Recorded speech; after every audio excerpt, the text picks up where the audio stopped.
Novel का عنوان है जी। किस्मत ने हमें मिलाया भी और तोड़ा भी। वो दुल्हन बनी खड़ी थी, सब खुश थे, सब तालियां बजा रहे थे, लेकिन अचानक इसने माइक पकड़ा और कहा, मैं ये निकाह नहीं कर सकती।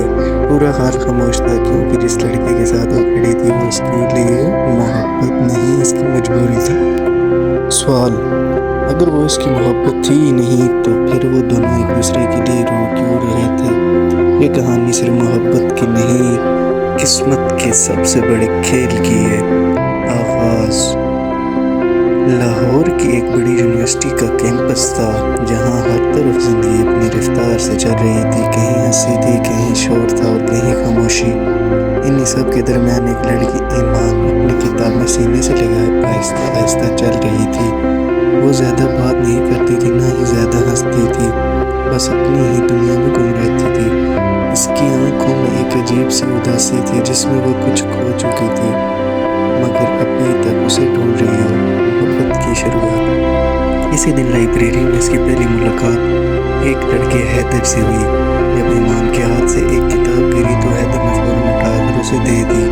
दोनों की आंखें चंद लम्हों के लिए मिली, मगर वो लम्हा दिल में कहीं ठहर गया। इसके बाद ये मुलाकातें बार बार होने लगी, कभी लाइब्रेरी, कभी कैफ़े, कभी यूनिवर्सिटी का लॉन। दोनों कम बोलते थे, मगर आहिस्ता आहिस्ता एक दूसरे को महसूस करने लगे थे। मोहब्बत का एहसास। वक्त के साथ हैदर को एहसास होने लगा कि वो ईमान के बगैर अधूरा है, और ईमान भी इसकी मौजूदगी में एक अजीब सा सुकून महसूस करने लगी। एक दिन बारिश में ईमान भीग रही थी तो हैदर ने अपनी जैकेट इसके सर पर रख दी। ईमान ने पूछा कि वो ये सब क्यों करता है, तो हैदर ने मुस्कुरा कर कहा कि पता नहीं, बस तुम्हें भीगता देखकर अच्छा नहीं लगता। ये वो लम्हा था जहाँ खामोशी भी मोहब्बत मान गई। एक तरफ से मोहब्बत। एक शाम यूनिवर्सिटी की खाली लैब में सूरज डूब रहा था और हवा में खामोशी थी। हैदर ने दिल की बात कही कि जब ईमान नहीं होती तो सब खाली लगता है। ईमान ने कुछ लम्हे बाद कहा कि वो भी हैदर के बगैर खुद को अधूरा महसूस करती है। इसी लम्हे दोनों के दरमियान मोहब्बत मुकम्मल हो गई, मगर इन्हें अभी तक अंदाज़ा नहीं था कि ये खुशी ज़्यादा देर तक नहीं रहने वाली। एक दिन ईमान अचानक यूनिवर्सिटी नहीं आई, ना कॉल्स, ना मैसेज, ना कोई खबर। हैदर हर जगह से ढूंढ रहा था, मगर वो कहीं नहीं मिली। कुछ दिन बाद उसे एक ख़त मिला। इसमें लिखा था कि अगर वो उसे सच में चाहता है तो उसे भूल जाए, क्योंकि इसकी ज़िंदगी में एक ऐसी हकीकत छुपाए हुए है जो वो बता नहीं सकती। हकीकत का इंकशाफ। हैदर ने तलाश शुरू की और सच सामने आ गया। ईमान एक आम लड़की नहीं थी, बल्कि एक ऐसे खानदान से थी जो कर्ज और बदनामी में डूबा हुआ था। इसकी शादी बचपन में ही एक ताकतवर बिजनेस फैमिली में तय हो चुकी थी। ईमान ने हैदर को छोड़ा नहीं था, बल्कि इसे बचा रही थी, अपनी दर्द पर इसकी खुशी कुर्बान कर दी थी। असल ट्विस्ट। लेकिन असल हकीकत ये थी कि ये शादी सिर्फ मजबूरी नहीं थी, बल्कि दो खानदानों की पुरानी दुश्मनी का हिस्सा थी।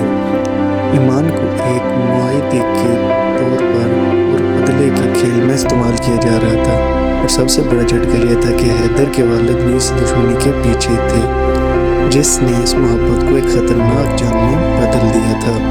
जुदाई का दर्द। हैदर टूट गया था। वो रोज़ इसी जगह जाता जहाँ वो ईमान से मिला करता था। बारिश हो या धूप, वो बस खामोश बैठा रहता। ईमान भी अंदर से मर रही थी, मगर वो मजबूर थी। हर कदम पर उस पर दबाव था, हर फैसला इसके इख्तियार से बाहर था। शादी का दिन। शादी के दिन ईमान दुल्हन बनी खड़ी थी, सब कुछ ठीक लग रहा था, मगर अचानक एक वकील आया और इसने सब रोक दिया।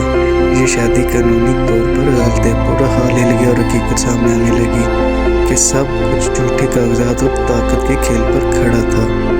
इख्तिताम। इसी लम्हे हैदर वहाँ पहुँच गया। वकील हैदर ने भेजा था।